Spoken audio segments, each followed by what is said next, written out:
Imagine you're walking into a standard, brightly lit office or a cozy coffee shop. Everyone is smiling, the music is soft, and the conversation flows like honey. But the moment you step through the door, your skin prickles. You don't see a conflict, but you feel a heaviness in the air, like the static before a thunderstorm. You've already clocked that the manager's smile is 2 millimeters too tight, and the couple in the corner is communicating through a silence that screams. While others are just ordering lattes, you've performed a full tactical scan of the room's emotional temperature. Most people would call this being vibe-oriented, or just plain anxious. But psychology suggests something much more profound. You aren't just sensitive, you possess a rare form of traumatic intelligence. This isn't a skill you picked up in a classroom or from a self-help book. You developed it the same way the body develops scar tissue, slowly, painfully, and out of absolute necessity. If you grew up in an environment where a parent's mood could shift like the wind without warning, your brain didn't have the luxury of being chill. It had to become a high-frequency antenna, tuned to the tiniest frequencies of danger. And here's the strange part. You've spent your life thinking this hyper-awareness was a defect, a glitch in your system that makes you too much or too intense.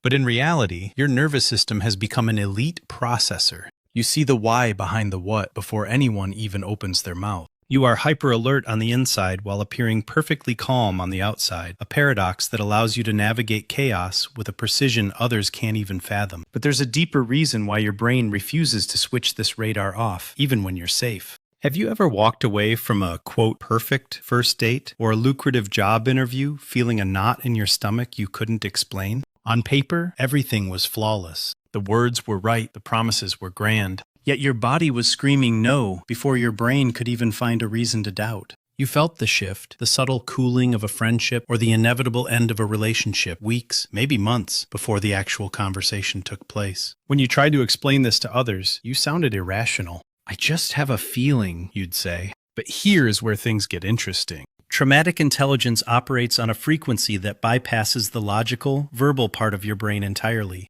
While most people rely on their prefrontal cortex to analyze a situation, your nervous system has already encoded years of emotional patterns directly into your body. It's a physical kind of knowing. Trauma neuroscience shows that when you've experienced early instability, your body learns to archive emotional data in a way that is immediate and beyond language. Most people never notice this part. You aren't being quote-unquote paranoid. You are simply listening to a biological archive that recognizes a red flag by its scent before it even becomes a visual. You understand the ending of a story while everyone else is still reading the first chapter. This makes you a high-speed processor in a low-speed world, but it comes with a price. You are socially skilled, capable of navigating any conversation, yet you leave every social interaction feeling like you've just run a marathon. You aren't exhausted by the people, you're exhausted by the sheer volume of data your body is forced to translate. But if you're so good at reading others, why does it feel like you can't always protect yourself from the weight of what you find? Most people look for the clean ending. They want a clear villain, a simple hero, and a world that sorts neatly into boxes of right and wrong. But you? Somewhere along the way, you made peace with the fact that life is a mess of contradictions. You understand that someone can love you and still hurt you, or that a person can be genuinely kind while harboring a shadow.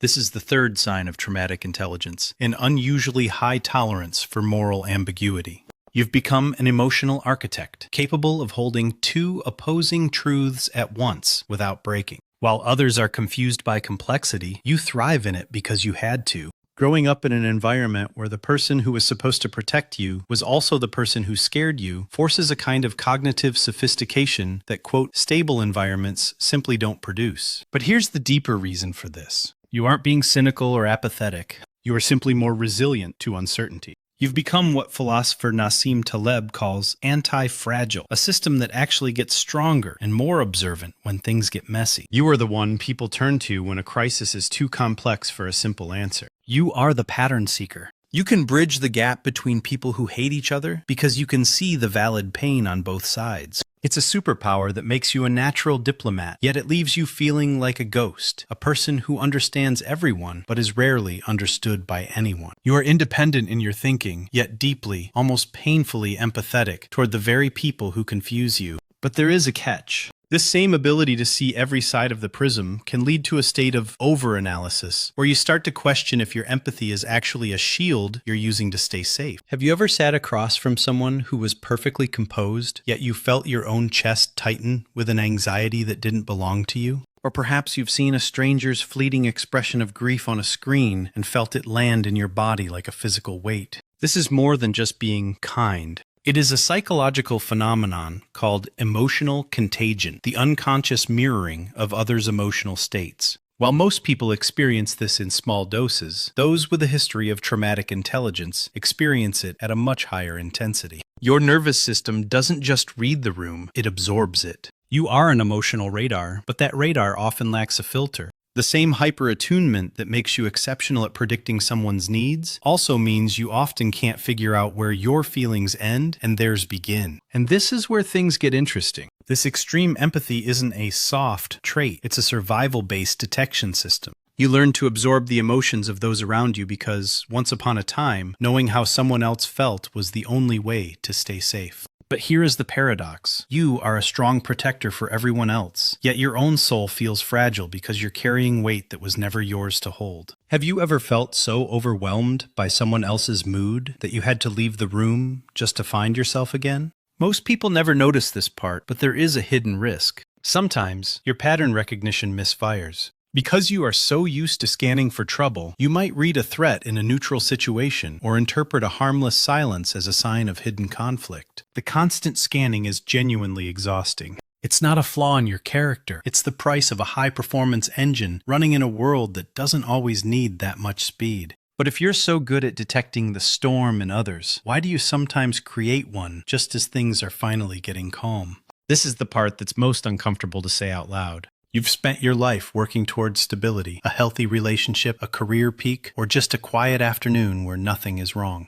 But the moment you finally achieve that calm, something inside you begins to itch. You might pick a fight over a dish in the sink that didn't matter, or you suddenly distance yourself from someone who actually treats you well. Psychologists call this self-sabotage, but for those with traumatic intelligence, it's actually a desperate attempt to regain control. Because if safety and stability weren't your baseline growing up, your nervous system can actually read calm as a threat. To your brain, the quiet isn't peace. It's the terrifying silence that happens right before something breaks. You leave before you can be left, and you ruin it before it can be taken from you. But here's the strange part. You aren't trying to fail. You are actually a success seeker trapped in a survival loop. You are trying to end the suspense. By creating a small crisis you can manage, you protect yourself from the big catastrophe you're sure is coming. You feel safer in a familiar storm than in an unfamiliar peace. This is what researchers call the window of tolerance, the specific bandwidth where your nervous system feels it can function.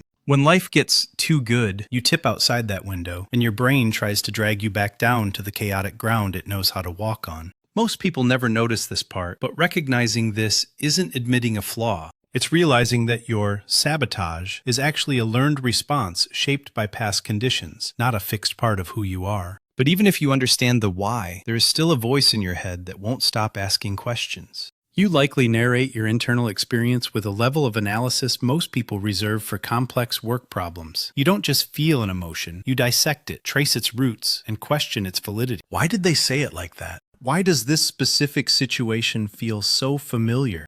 While others can simply be, you are stuck in a cycle of involuntary, constant analysis that you can't seem to turn off. This is the sixth sign of traumatic intelligence, a forced existential depth. Research on what psychologists call post-traumatic growth shows that genuine cognitive and emotional development often follows hardship. Your mind, once forced to make sense of something senseless, became exceptionally good at searching for meaning. You have developed a more elaborate inner life and an existential maturity that simple, stable environments rarely produce. But here's the deeper reason for this. As the philosopher Viktor Frankl observed, there is a fundamental human need to find meaning in suffering. You aren't just overthinking for the sake of it. You are trying to weave a coherent story out of a chaotic past. This makes you a quiet strategist, someone who looks at the world not for what it appears to be, but for what it means. Most people never notice this part. They see your depth as intensity or moodiness, but it is actually a form of cognitive sophistication. You are the one who finds the lesson in the loss and the pattern in the pain.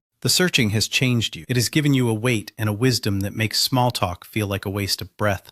You crave deep-sea conversations because your mind is no longer built for the shallows. But there is a final, quiet tragedy to this intelligence. The gap between knowing the path and actually being able to walk it. You are deeply, almost exhaustingly self-aware. You can name your triggers like items on a grocery list. You can trace your patterns back to the exact year they started and explain them to a therapist with the clarity of a professor. And yet, you still watch yourself repeat the same mistakes in real time. This is the final and most devastating sign of traumatic intelligence, the gap between knowing and changing. Because here's the truth most people won't tell you: awareness isn't the same as healing. Insight alone doesn't update the brain. The nervous system only learns through new, repeated experiences in a body that slowly learns to feel safe. You aren't failing because you haven't thought your way out of it yet. You're simply a high-precision instrument that was calibrated for a war zone, now trying to learn the music of a peaceful world. But that doesn't mean your intelligence was wasted.